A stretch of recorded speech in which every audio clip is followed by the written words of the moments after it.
নোয়াখালীর সোনাইমুড়ীতে বাংলাদেশ জাতীয়তাবাদী যুবদলের উদ্যোগে ইফতার মাহফিল অনুষ্ঠিত হয়েছে।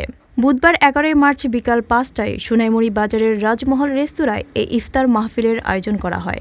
উপজেলা বিএনপির সাধারণ সম্পাদক কুতুবুদ্দিন সানির উদ্যোগে আয়োজিত এই ইফতার মাহফিলে সোনাইমুড়ী উপজেলার ১০টি ইউনিয়ন যুবদল এবং পৌর যুবদলের বিভিন্ন পর্যায়ের নেতাকর্মীরা উপস্থিত ছিলেন। ইফতার পূর্বে দেশ ও জাতির কল্যাণ এবং সব দলের সার্বিক মঙ্গল কামনা করেন।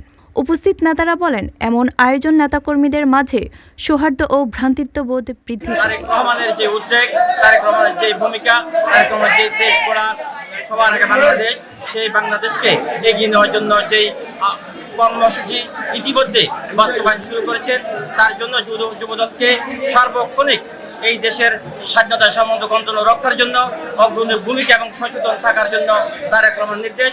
তাই আমি জাতীয়তাবাদী যুবদলকে প্রত্যেক কর্মীকে বলবো, আপনারা সকলের জায়গা থেকে সচেতন থাকবেন, সক্রিয় থাকবেন। তারা ভবিষ্যতে কুতুবুদ্দিন সানিকে সোনাইমুড়ী উপজেলা পরিষদের চেয়ারম্যান হিসেবে দেখতে চান বলেও প্রত্যাশা ব্যক্ত করেন। এ সময় তিনি আসন্ন উপজেলা পরিষদ নির্বাচনে চেয়ারম্যান পদে প্রতিদ্বন্দ্বিতা করার সুপ্ত ইচ্ছার কথা জানান। আসন্ন আগামী উপজেলা নির্বাচনে কুতুবুদ্দিন সানি ভাই বাংলাদেশ জাতীয়তাবাদী দল বিএনপি সোনাইমুড়ী উপজেলা চেয়ারম্যানের নমিনেশন পদপ্রার্থী, সেই আঙ্গিকে উনি আজকে আয়োজন করেছেন।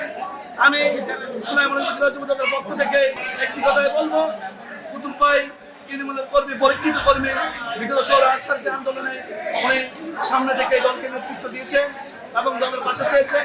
দল যদি ইনশাল্লাহ আগামীকে ওনাকে যদি ইনশাল্লাহ আমরা আশা করি মনোনীত করলে এই সোনাইমুড়ী উপজেলা যুবদলের প্রত্যেকটি অঞ্চলের নেতাকর্মীরা ইনশাল্লাহ ওনার পাশে থাকবে। সানির এই ঘোষণার পরপরই উপস্থিত 10টি ইউনিয়নের যুবদল নেতাকর্মীরা তাকে করতালি দিয়ে স্বাগত জানান। তৃণমূলের নেতাকর্মীরা তাদের বক্তব্যে কুতুবুদ্দিন সানিকে একজন ত্যাগী ও পরীক্ষিত নেতা উল্লেখ করে আগামী নির্বাচনে তাকে উপজেলা পরিষদের চেয়ারম্যান পদে দেখতে চাওয়ার জোরালো প্রত্যাশা ব্যক্ত করেন। তারা ঐক্যবদ্ধভাবে তার পাশে থাকারও অঙ্গীকার করেন।